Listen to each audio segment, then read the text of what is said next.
Hi, this video lecture, let us see about multi-threading.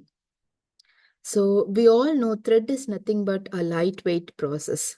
So the larger program we are splitting up into a lightweight process, which we say it as threads.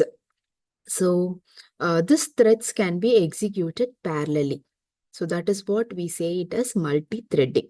So multi-threading will allow multiple threads to share the functional units of a single processor in an overlapping fashion.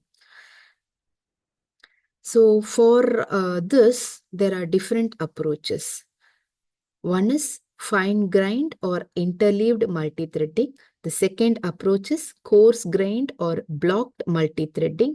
And the third approach to multithreading is simultaneous multithreading. So these are the three ways by which we can achieve multithreading.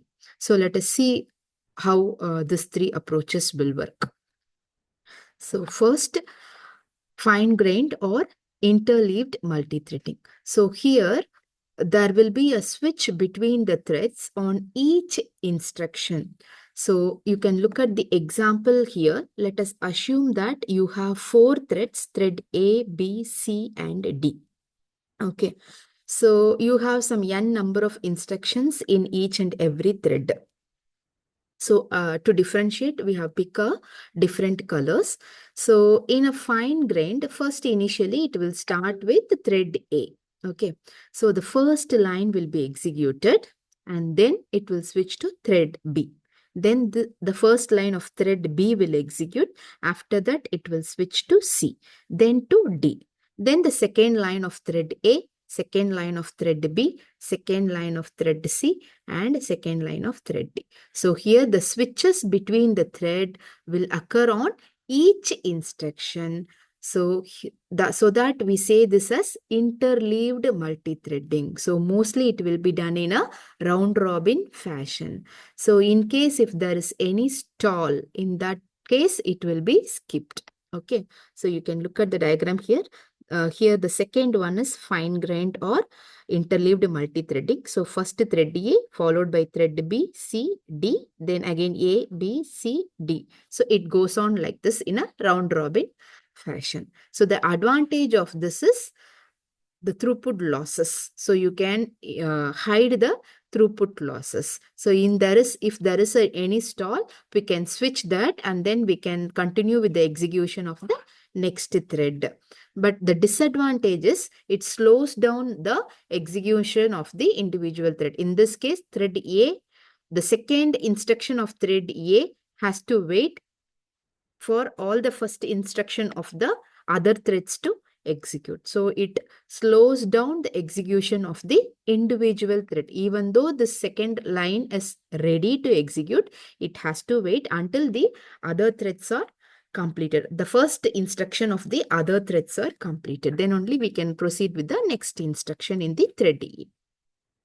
So this is interleaved. The second one is coarse-grained or blocked multithreading. Here, the switch between the threads will happen only when there is a stall. So until that, the particular thread will be executing. So you can look at the example here. So first the thread A will start executing. Line number 1, 2, 3, 4, 5 will be executed. Then there is a stall time. So whenever there is a stall time, in that case, it will switch to the next thread. So after completing this 5 lines of instruction, we will move on to thread B. Then when there is a stall in thread B, then it will move on to thread C. Then to thread D. So here the switching will happen whenever there is a stall. Then the third approach is simultaneous multi-threading. So in this case, the instructions are simultaneously issued from multiple threads to the execution of the processor, execution unit of the processor. Here we will be exploiting both the thread level parallelism and the instruction level parallelism simultaneously. You can look at the same example here. So as I told you, in coarse grained, only when the stall occurs, it will switch from one thread to another thread. But you can look at SMT approach. So first the instruction 1 of thread A is executed. The remaining 2 slots are free. So in that slot, the thread B will start executing. So here both thread level parallelism and instruction level parallelism are achieved. Thank you.